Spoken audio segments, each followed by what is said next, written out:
Hello friends, പുതിയൊരു വീഡിയോയിലേക്ക് എല്ലാവർക്കും സ്വാഗതം. കഴിഞ്ഞ ദിവസം ഗൂഗിളിൽ നടന്ന ഒരു ട്രെയിനിങ്ങിൻ്റെ കുറച്ച് വീഡിയോസ് നിങ്ങളുമായിട്ട് ഷെയർ ചെയ്യാം. ആ ഒരു ടോപ്പിക്കിൻ്റെ ഇൻസൈറ്റ്സുകൾ നിങ്ങളുമായിട്ട് ഷെയർ ചെയ്യാം എന്ന് വിചാരിച്ചുകൊണ്ടാണ് ഞാൻ ഈ ഒരു വീഡിയോ ചെയ്തിരിക്കുന്നത്. നമ്മുടെ ഓൾ കേരള ഡിജിറ്റൽ മാർക്കറ്റിംഗ് ഗ്രൂപ്പിലേക്ക് നമ്മുടെ സ്റ്റുഡൻസിനും ഇത് വളരെയധികം ഉപകാരപ്പെടും എന്നുള്ളൊരു വിശ്വാസത്തിലാണ് ഞാൻ ഇത് റെക്കോർഡ് ചെയ്തത് വിത്ത് ദെയർ പെർമിഷൻ. ഇത് ദുബായ് ഗൂഗിൾ ഓഫീസിൽ നടന്ന ഒരു സെഷനായിരുന്നു. അതിനകത്ത് മെയിനായിട്ട് അവർ പറഞ്ഞത്, അല്ലെങ്കിൽ ഏറ്റവും കൂടുതൽ അവർ സംസാരിച്ചത് PMax ക്യാമ്പയിനെ കുറിച്ചും ഗൂഗിൾ AI ബേസ്ഡ് ആയിട്ടുള്ള PMaxന്റെ പ്രത്യേകതകളെ കുറിച്ചാണ്. ഇത് ഞാനായിട്ട് കൂടുതൽ പറയുന്നില്ല, നിങ്ങൾക്ക് വീഡിയോ കാണാം. അതിനു മുമ്പായിട്ട് PMaxൽ ഏറ്റവും നിങ്ങൾക്കറിയാം ഒരു കീവേഡ് ലെസ് ആയിട്ടുള്ള, അല്ലെങ്കിൽ ഒരു പുതിയൊരു ഗോൾ ബേസ്ഡ് ആയിട്ടുള്ള ഒരു ക്യാമ്പയിൻ ടൈപ്പാണ് PMax എന്ന് പറയുന്നത്. ഗൂഗിളിൻ്റെ AI നല്ല രീതിയിൽ യൂട്ടിലൈസ് ചെയ്യുന്ന ഒരു ക്യാമ്പയിൻ സെറ്റപ്പാണ്. ഒരു 90% നമ്മുടെ ഇൻ്റർവെൻഷൻസ് വളരെ കുറവാണ് PMaxൽ. അതിൽ ഇൻവെൻട്രീസ് വളരെ കൂടുതലാണ്. അതായത് YouTube, display, search, discover, Gmail and മാപ്സിൽ എല്ലായിടത്തും നമ്മുടെ ഈ PMax ക്യാമ്പയിൻ അതിൻ്റെ ഇൻവെൻട്രി പോകുന്നുണ്ട്. മെയിനായിട്ട് ഇതിനകത്ത് നമ്മുടെ സെർച്ച് ക്യാമ്പയിനെ കോംപ്ലിമെൻറ്റ് ചെയ്യുന്ന രീതിയിലാണ് PMax എപ്പോഴും വർക്ക് ചെയ്യുന്നത്. ഒരിക്കലും PMax സെർച്ച് ക്യാമ്പയിന് പകരമായിട്ട് അവരും റെക്കമെൻഡ് ചെയ്യുന്നില്ല. എല്ലാവരും വിചാരിച്ചിരിക്കുക, അതിനകത്ത് ഒരു ഒരു കാൻഡിഡേറ്റ് ചോദിച്ചത് ഇങ്ങനെയായിരുന്നു: സെർച്ച് ക്യാമ്പയിനും PMaxും ഒരേപോലെ റൺ ചെയ്ത് കഴിഞ്ഞാൽ അത് കാനിബലൈസ് ചെയ്ത് പോകുമെന്നുള്ളത്. പക്ഷെ അങ്ങനെയല്ല. അവരതിനു വേണ്ടി ഒരു സെഷൻ, ഒരു ബ്ലോഗിൻ്റെ ഒരു പോർഷൻ ഞങ്ങൾ കാണിച്ചായിരുന്നു, ഗൂഗിളിൻ്റെ തന്നെ. അതിനകത്ത് അവർ പറയുന്നത് അത് കോംപ്ലിമെൻറ്റ് ചെയ്യും എന്നുള്ളത് തന്നെയാണ്. അപ്പോൾ നമുക്ക് ഇതിനകത്ത് എക്സ്ട്രാ കൊടുക്കാൻ പറ്റുന്ന കുറച്ച് ഇൻപുട്സുകളുണ്ട്. Audience signals, in market audience, affinity audience തുടങ്ങിയ കാര്യങ്ങൾ. അതും കൂടി കൊടുത്തു കഴിഞ്ഞാൽ ഈ PMax നമ്മുടെ യൂസേഴ്സിനെ കൃത്യമായിട്ട് കണ്ടുപിടിച്ച്, പിന്നെ മെയിനായിട്ട് നോക്കേണ്ടത് കൺവേർഷൻ ട്രാക്കിംഗ് മസ്റ്റ് ഉണ്ടാവണം. എന്തൊക്കെ നമ്മുടെ ഓഫ്ലൈൻ ആക്ടിവിറ്റീസ് നടക്കുന്നത്, ഇപ്പോൾ കസ്റ്റമർ ലിസ്റ്റ് ഉണ്ടെങ്കിൽ നിങ്ങൾക്ക് ഗൂഗിൾ ആഡ്സിൽ അപ്ലോഡ് ചെയ്യാം. കൺവേർഷൻ വാല്യൂ ഉണ്ടെങ്കിൽ നിങ്ങൾക്കത് മെൻഷൻ ചെയ്യാം, അല്ലെങ്കിൽ അത് കോൺഫിഗർ ചെയ്യാം ഗൂഗിൾ ആഡ്സിൽ. തുടങ്ങിയ പല ഇൻപുട്സുകളും നിങ്ങൾക്ക് ചെയ്ത് കഴിഞ്ഞാൽ ഈ PMax നല്ല റിട്ടേൺ തരും. നിങ്ങൾക്ക് എല്ലാവർക്കും അറിയാം, കുറേയധികം ജങ്ക് ലീഡ്സുകൾ വരാൻ സാധ്യതയുള്ള, ഇവൻ ഞാൻ ചെയ്യുമ്പോൾ പോലും ഒരു 10 ഒരു 4, 5, 6 ഈ ജങ്ക് ലീഡ്സുകൾ വരുന്ന കേസുകളുണ്ട്. പക്ഷേ എങ്കിലും അത് ഒപ്റ്റിമൈസ് ചെയ്ത് വരുമ്പോൾ നിങ്ങൾക്ക് പൊട്ടൻഷ്യൽ ആയിട്ടുള്ള കസ്റ്റമേഴ്സിനെ നിങ്ങൾക്ക് നിങ്ങളുടെ ക്ലയൻസിനെ കൊടുക്കാൻ സാധിക്കും എന്നുള്ളത് എൻ്റെ ഒരു എക്സ്പീരിയൻസ് ആണ്. കാര്യം എന്താണെന്ന് വെച്ച് കഴിഞ്ഞാൽ, നല്ല രീതിയിലുള്ള സിഗ്നൽസ് ഗൂഗിളിന് കിട്ടുമ്പോൾ അത് AI അത് ഒപ്റ്റിമൈസ് ചെയ്ത് നല്ല സ്മാർട്ട് ബിഡിങ്ങിലാണ് ഇത് റൺ ചെയ്യുന്നത്. മാക്സിമൈസ് കൺവേർഷനിൽ റൺ ചെയ്യുന്നതുകൊണ്ട് തന്നെ ആവശ്യമുള്ള കസ്റ്റമേഴ്സിനെ, ഇപ്പോൾ നമുക്ക് എല്ലാവർക്കും അറിയാം, സെയിൽസ് ഫണലൊക്കെ ഇപ്പോൾ ബ്രേക്ക് ചെയ്ത് ഒരു നോൺ ലീനിയർ ആയിട്ടൊക്കെയാണ് നമ്മുടെ ഗൂഗിൾ ആഡ്സ് അല്ലെങ്കിൽ സെയിൽസ് ഫണലിലൊക്കെ പോയിക്കൊണ്ടിരിക്കുന്നത്. അപ്പോൾ എല്ലാവരും നേരെ വന്ന് ഗൂഗിൾ ആഡ്സിൽ വന്ന് കൺവേർട്ട് ആകുക എന്നുള്ള ആ ഒരു സാധ്യതയൊക്കെ മാറിയിട്ട് പല ആൾക്കാർ ഇപ്പോൾ യൂട്യൂബിൽ നിന്ന് ഡയറക്റ്റ് കൺവേർഷനിലേക്ക് വരുന്നുണ്ട്. പണ്ട് നമ്മളൊരു ബ്രാൻഡ് അവയർനെസ് കോൺസെപ്റ്റിൽ പോയിക്കൊണ്ടിരുന്ന ഒരു ഇതാണ് യൂട്യൂബ് ഡിസ്പ്ലേ അല്ലെ വീഡിയോ ആഡ്സ് ഒക്കെ. പക്ഷെ ഇന്ന് ആൾക്കാർ അങ്ങനെയൊന്നുമല്ല. യൂട്യൂബിൽ നിന്ന് ഡയറക്റ്റ് അതിൻ്റെയൊക്കെ ഡേറ്റ ഗൂഗിൾ കുറേയൊക്കെ കാണിച്ചു ഈ ഒരു ക്ലാസ്സിൽ.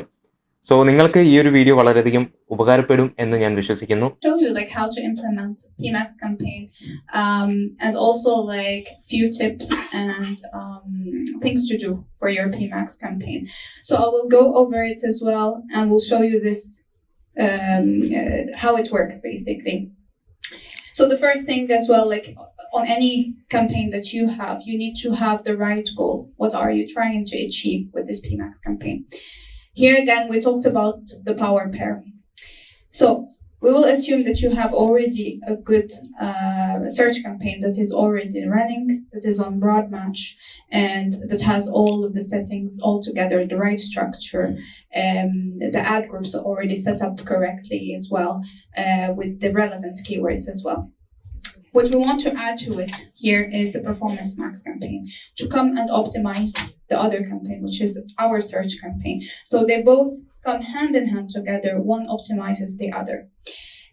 With PMax, how it works actually, it is very different from the search campaign, search that uses only keywords.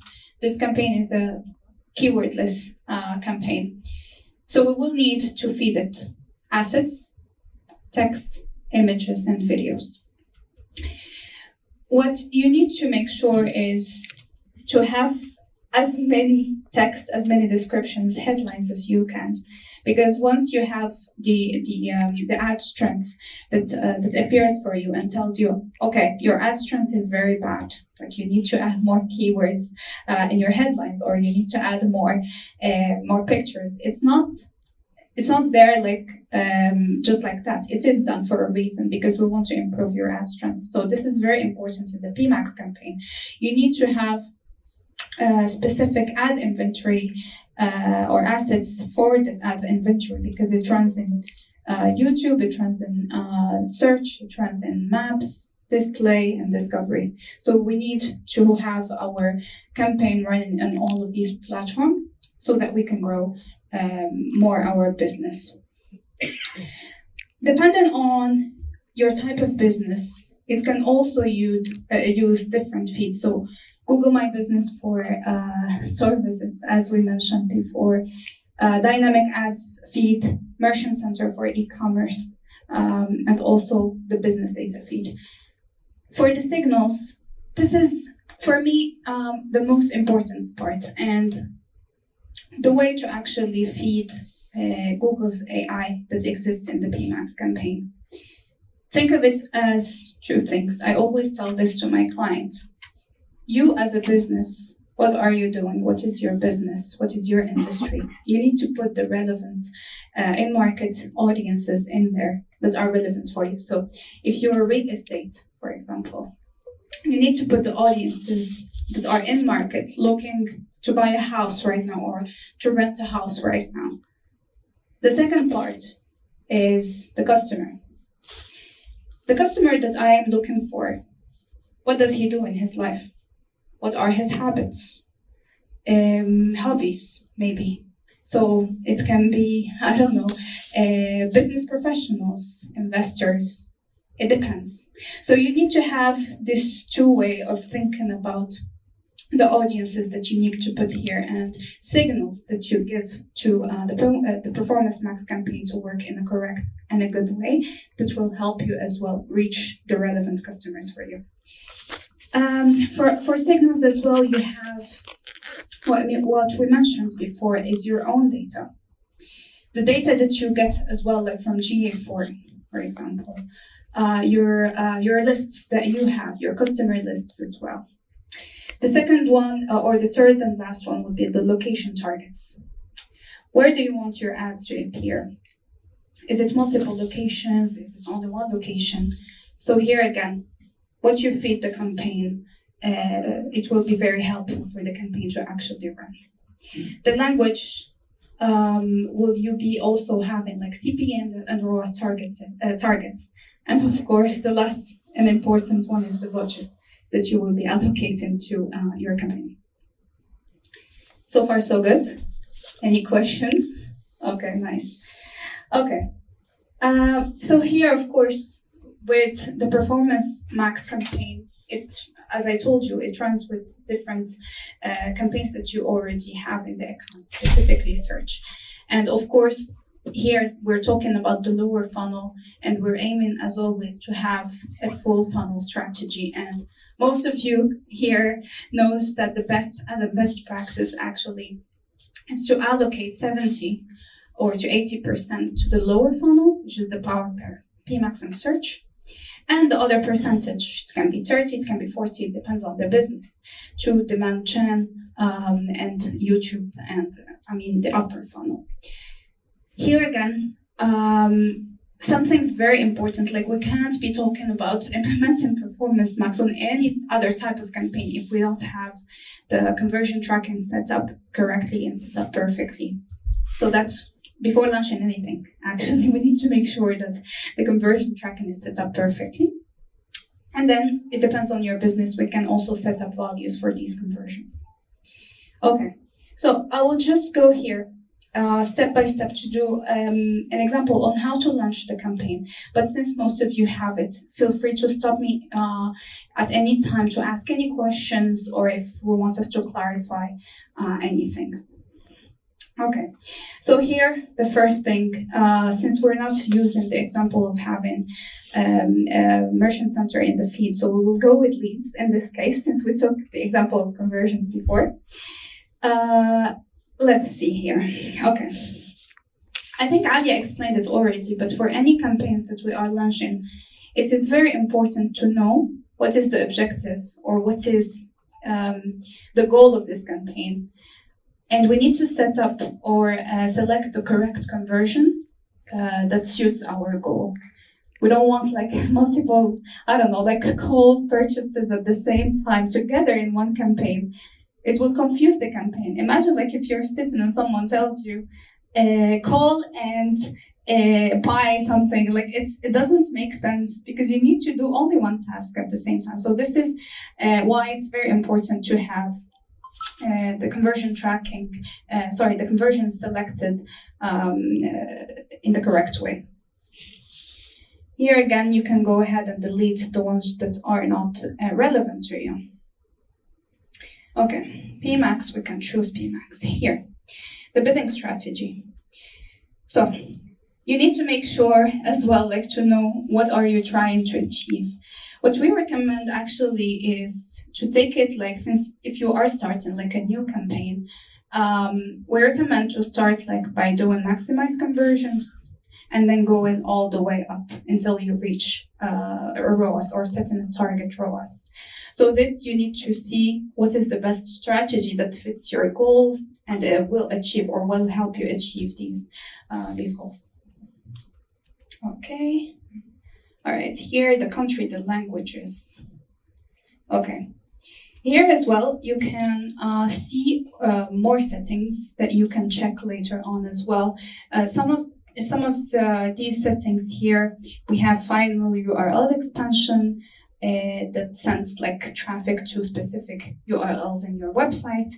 We also have the start dates and ad schedules here. Of course, you can see what's fit for you, but since it's an always-on campaign, we would only take a look at the final URL expansion. Okay, so for the URL expansion as well, it is actually turned on by default when you create a new campaign. It's also recommended so that it allows actually the bidding systems to bid up or down when the performance is there. Okay, here I will just go thoroughly through here since you already launched the PMax campaigns. Okay, so the creatives. It is very important to have ad creatives and to start ahead and having, let's say, creative planning strategy way ahead from the campaigns that you want to do. If we take as an example, we talked about Ramadan.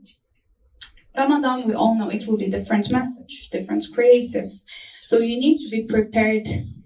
I think weeks ago, you need to have right now, like the creatives for the PMax. Of course, when you go through the campaigns, you will see like an exclamation point next to the headlines when you're creating the campaign, and it will tell you what are the sizes of the pictures, for example, that you will need. We always recommend that you have more than 20 pictures. Of course, like if it asks you to have 20 pictures, of course it can accept 2 or 3, but the more you have, the better your message would be, and the better ad strength will be for your campaign. If we talk again for something very important with PMax campaign is having as well videos. If you can also try to have the videos in different orientations, that would help. So we're talking about also, since PMax works in YouTube, it can also show up in YouTube Shorts. So that would be also helpful if you could provide all of these elements and prepare way ahead for, for your always on campaigns and also for the seasonalities that are coming.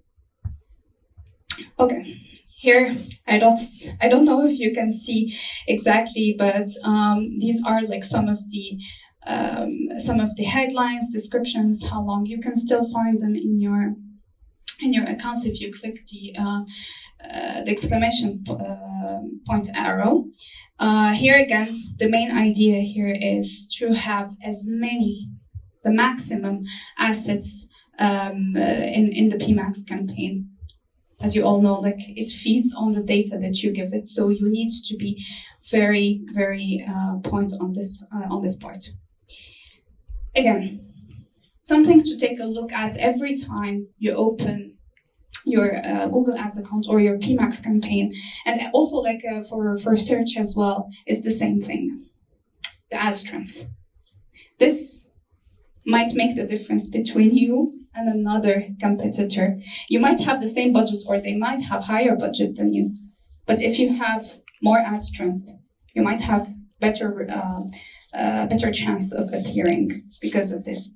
So this one you need, or this dashboard here, you need to always fill in the donuts, all of them blue. They need to be blue, or at least aim for having a good ad strength. Because some of the accounts that I actually open every day, I see like all of the ads, they have, let's say, 20 to 30 ads, and all of them are poor. Or before the conversion actually happens. So if you're in retail, you're talking maybe about an add to cart or an initiate checkout. And if you're talking about lead gen, you're probably talking about someone who viewed the submit lead form page, but never actually converted or clicked on the submit lead form. And in that case, and I've done this personally with a few of my clients, we've noticed that sometimes when you don't have the most incentivizing offer on your page and you do really want to compete with your competition, you do attract these people into your page, but then Performance Max will come in and save the day at the end and convert that person. Again, it's worth mentioning, I'll go back a few slides here to show you this. Demand gen is not serving on search, right? We've mentioned that before, and that's because search means someone who has expressed intent to purchase. And we don't want to reach that person. So we want to reach people the step right before they convert. Now, it's probably, you can call it like a cheat sheet if you put your bidding strategy on maximize conversions and you're skipping the lower funnel campaigns, right? But ideally, we're trying to reach that person who has engaged with you guys, who has been interested for a while, who has shown, I would say, some sort of interest with you and the competition, and we're trying to get them to that last step where they convert. All right, so I'll skip a few slides here to come back. So that's why I brought this up, because in our conversion goals, we need to decide whether we're going to choose the last step or the step right before that.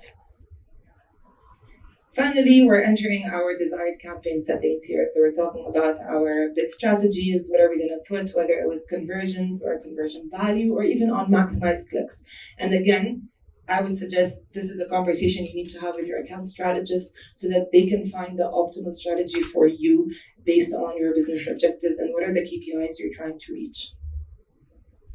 You enter the budget for sure. Based on the objectives that you have as well, this would differ. And based on the budgets in general, because I know that a lot of businesses, if not all of them, are very cost-oriented when it comes to budgets on Google. And before you can amplify this budget, you want to make sure you're getting a return on investment. But it's worth mentioning as well that you can start with a small budget. However, with the competitive UAE market, with the different GCC markets that are extremely aggressive when it comes to competition, we do need to make sure that we are within that benchmark in the market and we're not really lagging behind, because otherwise we're just wasting our money and we're not really getting the conversions we're looking for. So it's good to always put a benchmark as to where we are versus the competition, how are we doing in this market in specific, all right? You'll choose your location and languages. That's straightforward. And then we get into the audiences. Now, one thing that is completely different when it comes to demand gen and audiences is the lookalike audiences. So that feature in specific is only catered to demand gen. I'm sure you're familiar with similar audiences, which was on Google at some point, but it deprecated. And today you can only find lookalike audiences in which you upload your first-party data back into Google Ads, and then you can use it to find audiences that look very similar to the ones that already converted. Now, the thing about lookalike audience, which I believe is key over here, is that it really is working on your new customer acquisition in the consideration phase. And what's important about it is because it's in the consideration phase, it gives a lot of more data, more people to target in the lower funnel once we do get there. So you're increasing that demand within the consideration phase, you're targeting them more, your ads are surfacing more, and then we move them to the Performance Max and search campaigns. And that, I think, for me is key.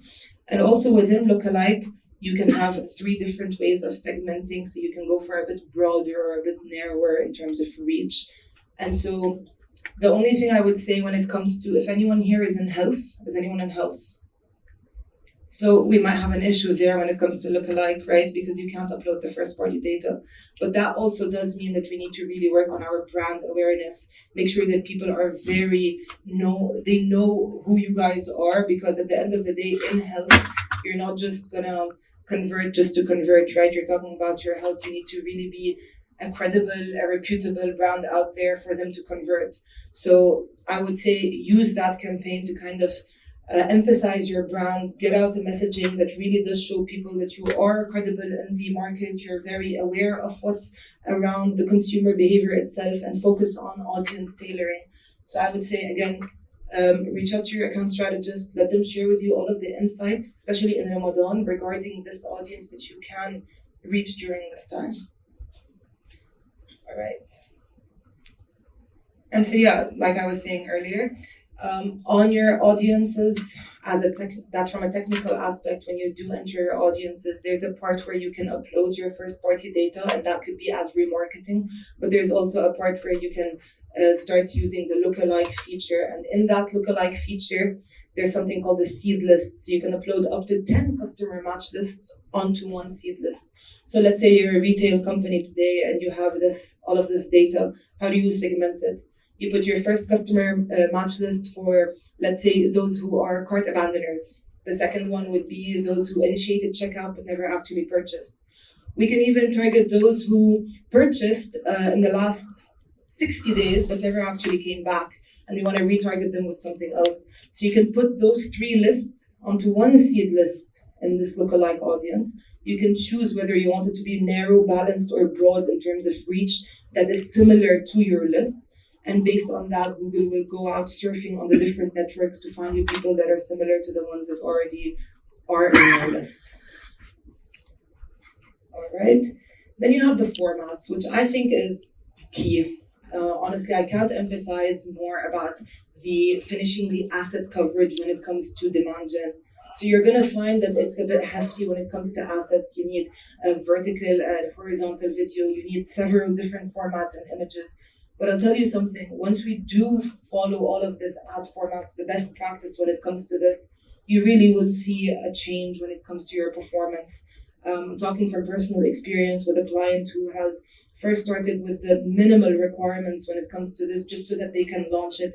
Haven't seen too much progress. We gave it 2 more weeks, didn't see much, told them to add these assets. They really did work tirelessly during this time to get the assets. And now we're launching a success story to kind of highlight how demand gen was able to influence their performance and get them the KPIs that they had in mind. So what I would suggest is, again, I would say the formats are right here, but there is a link we can share with you definitely regarding all of the asset mix, the best practice on this, and you can take it forward from there. And finally, you're going to submit this and just wait for it to get reviewed by Google, and then it will launch. So that is basically it. It's very easy to get started, except just make sure you have those assets. Budget is very important, and the audience itself, I would say. The rest would be on your creative format, and then we just test and evaluate. Now, one more thing worth mentioning here, which I don't think we've added as a slide, but it's fine. The bidding and measurement side of demand gen. So once we have accelerated on demand gen, we've really scaled our performance there. We can start to launch measurement studies when it comes to its uplift on certain campaigns. So you can create a brand lift study for demand gen to understand how is it really impacting the brand ad recall and ad consideration when it comes to people recognizing you and your brand. And the second one would be your search lift. So how has demand gen really influenced the conversions on your search campaigns? And so it does require a certain amount of budget to be able to run that study. But I think over the long term, once you do that, you start to understand what is needed in your strategy to kind of get the conversions you're looking for. So if demand gen really did amplify your performance, that means that you guys had an issue in your consideration. People were dropping off during that time, right? And then you can continue to scale on your consideration, making sure that you incentivize that person so that they can continue to convert. Eli just said I'm muted.